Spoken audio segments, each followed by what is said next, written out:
Thank you very much for the introduction, Dr. Uribe. My name is Nima from UCSF. So I'll talk about adoption of navigation in lateral surgery.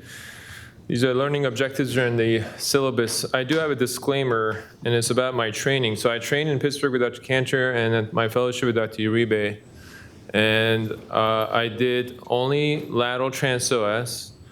I did a few prone.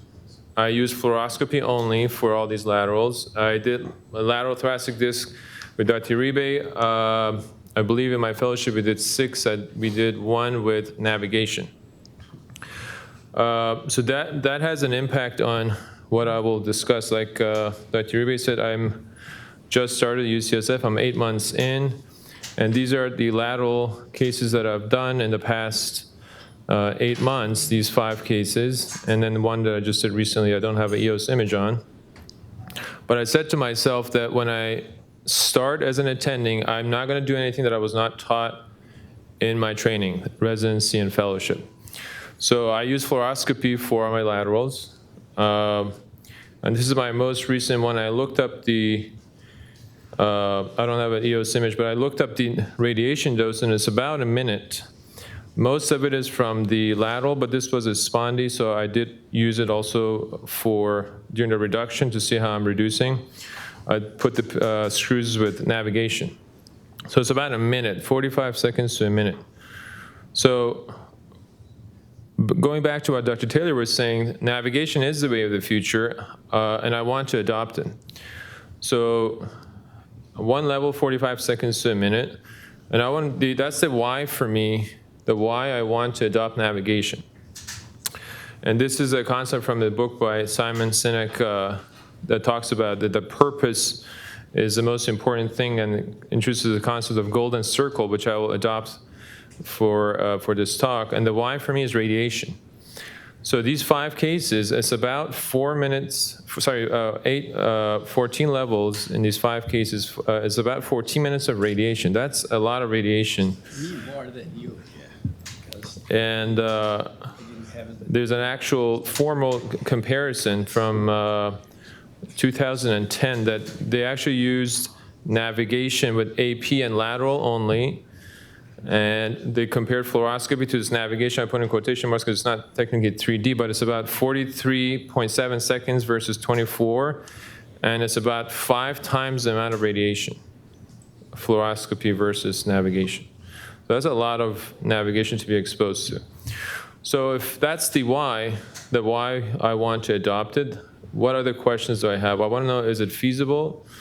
Is it safe? Very important. Is it reproducible? And is it adaptable? So I'll go through these different kind of questions to see if we can answer them using the literature.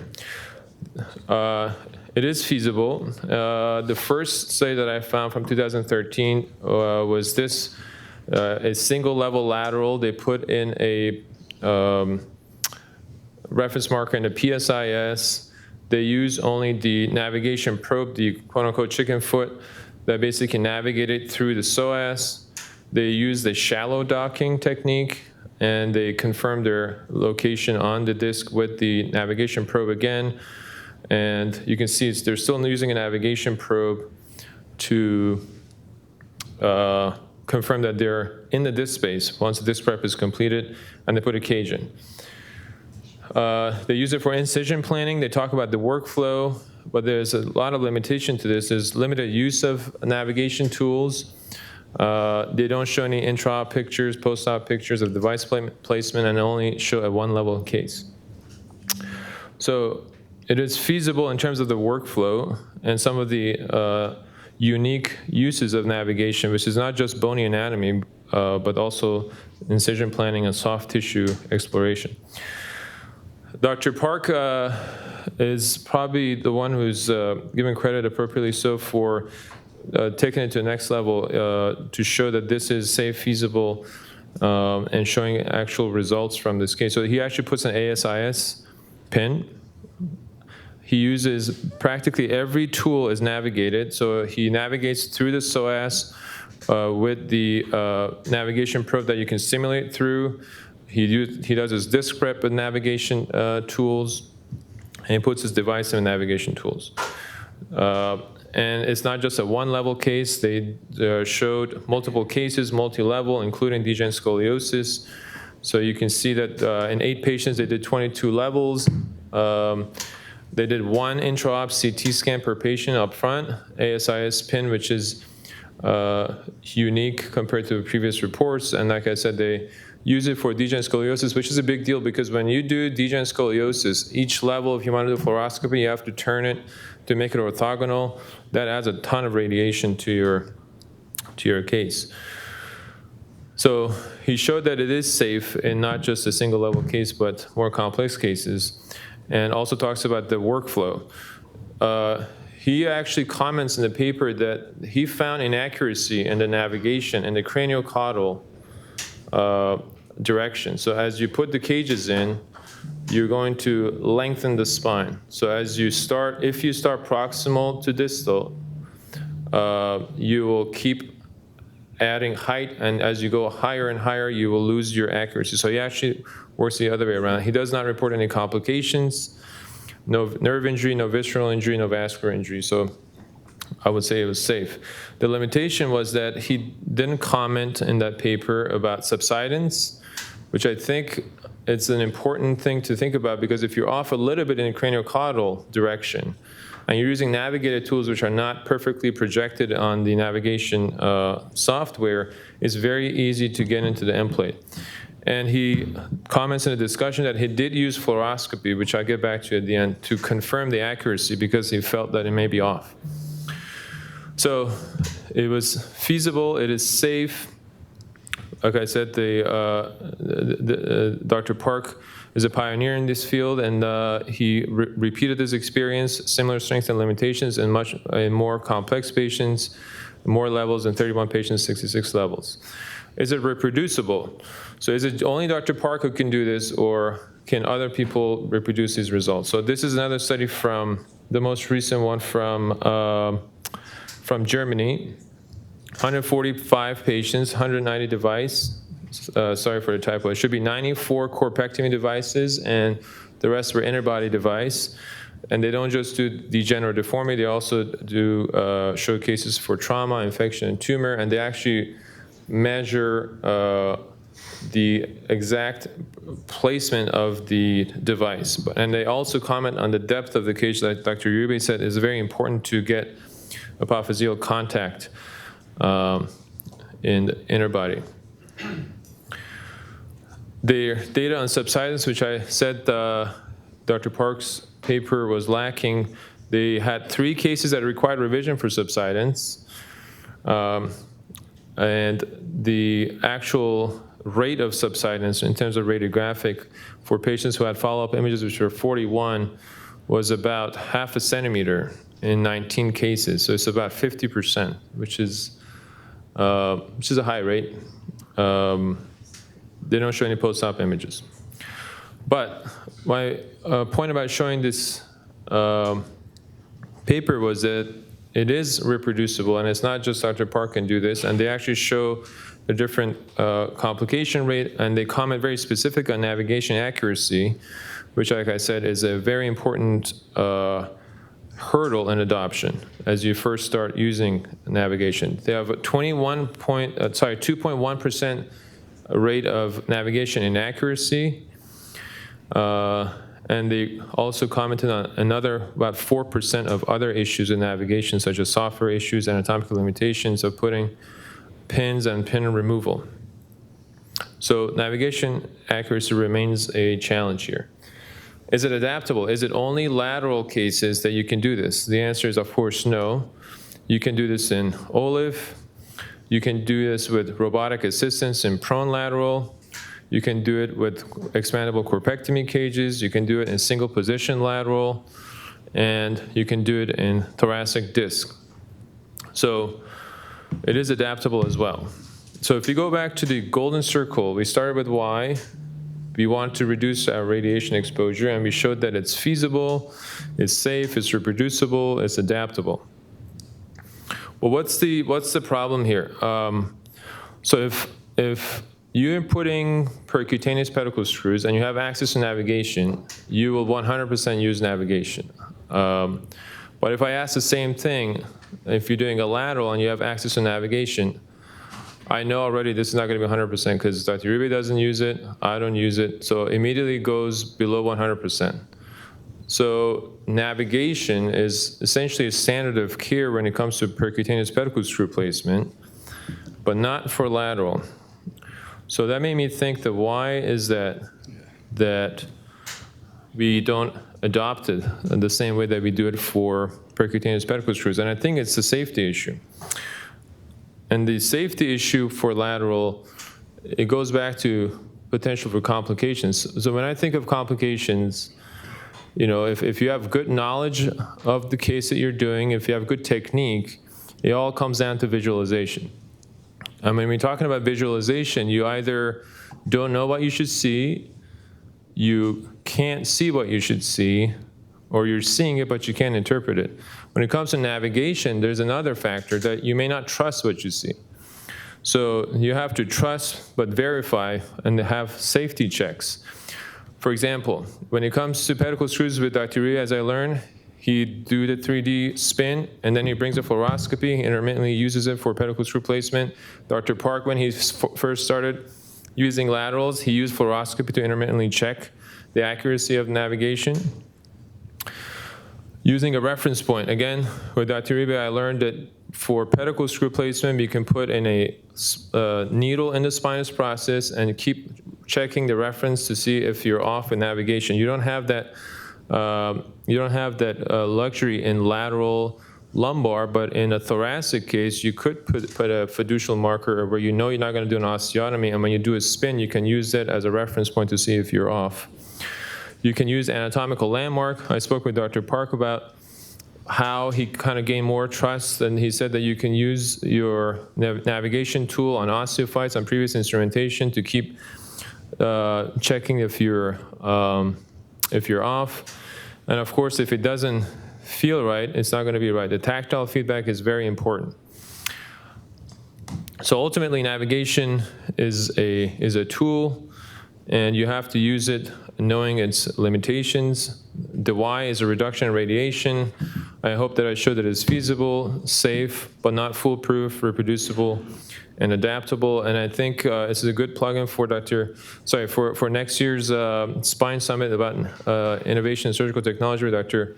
Uribe is the chair, and I hope to see as many people there as possible. Thank you very much for the invitation, Dr. Uribe.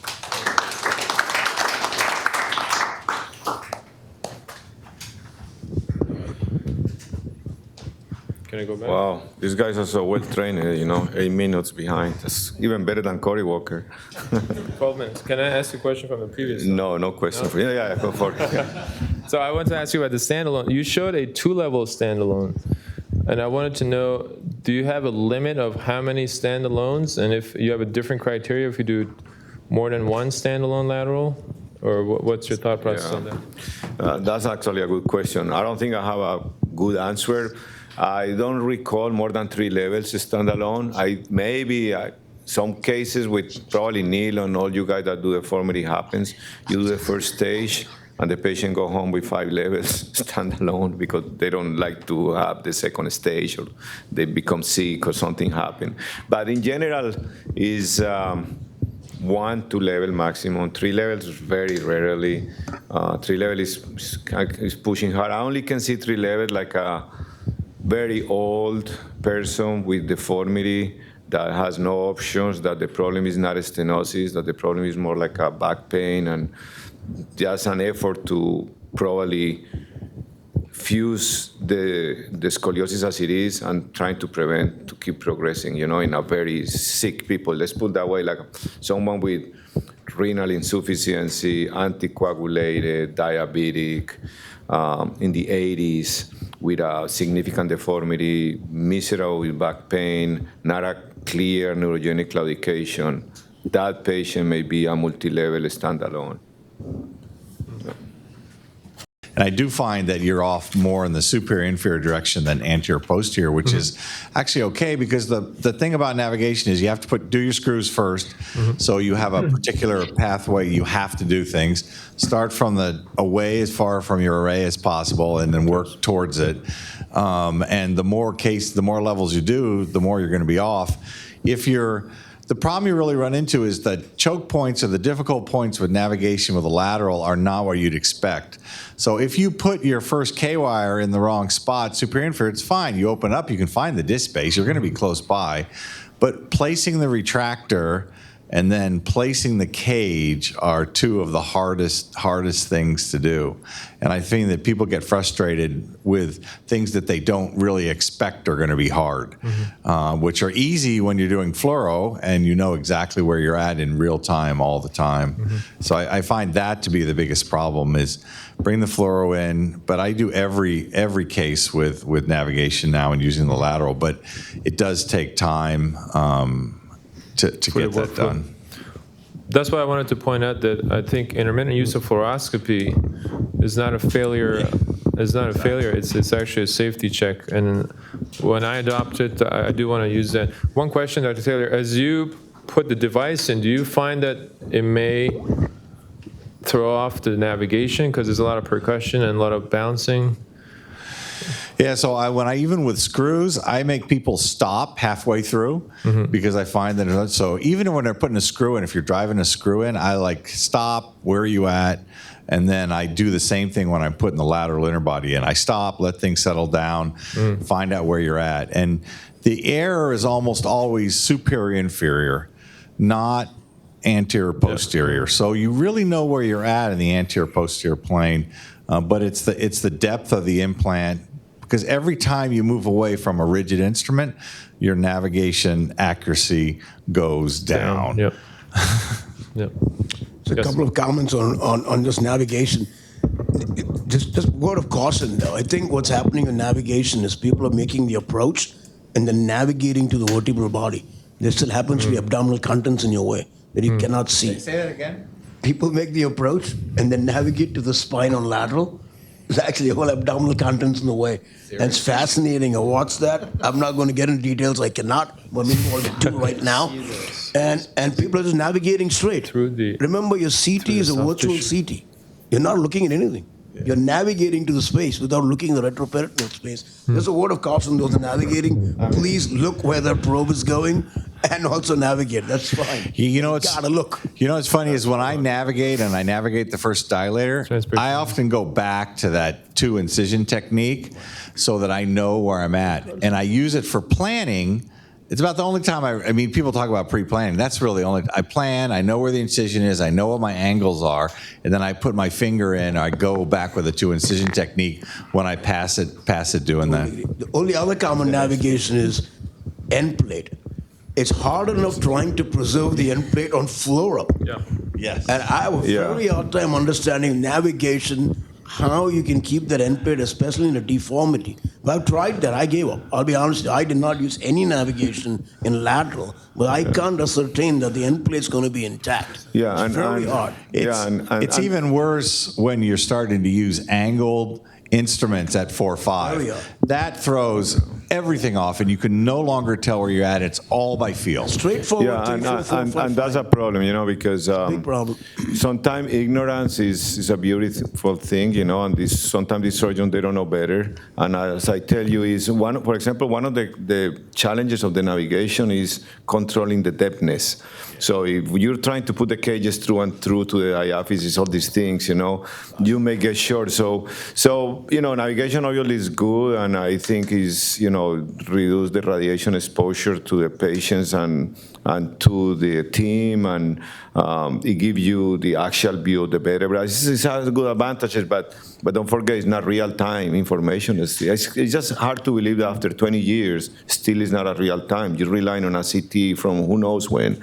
And now they're talking about fusing like an MRI and CTs, but don't be also fooled with this one, because there's a company that came to me this week, like Dr. Uribe, now we have the next thing on lateral. We're going to fuse the CTs with the MRI, and you can see entire psoas and the plexus. And I was like, Okay, so you start doing MRIs in prone position.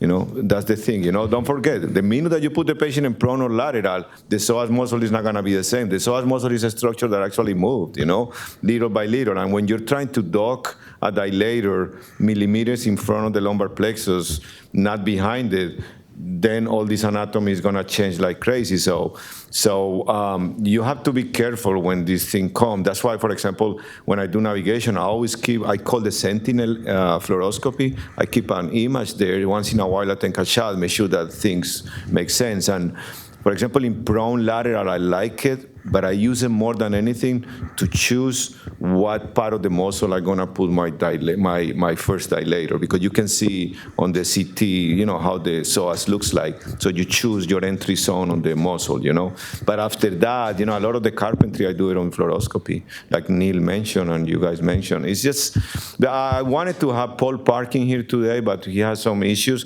But Paul Park is one of those guys that goes skin to skin with absolutely not having a single X-ray shot. He actually made the incision with the navigation. He just put the patient on it, and he project the marker on the navigation, and then he just shoot where the incision is going to be on the skin, and he just go through and through all the time, even in multi-levels. So I would love to have him in here, but I don't know what conflict he had, but hopefully next year we bring him in and we see that. And the other thing is, you're meticulous where these cages are going and how this is doing.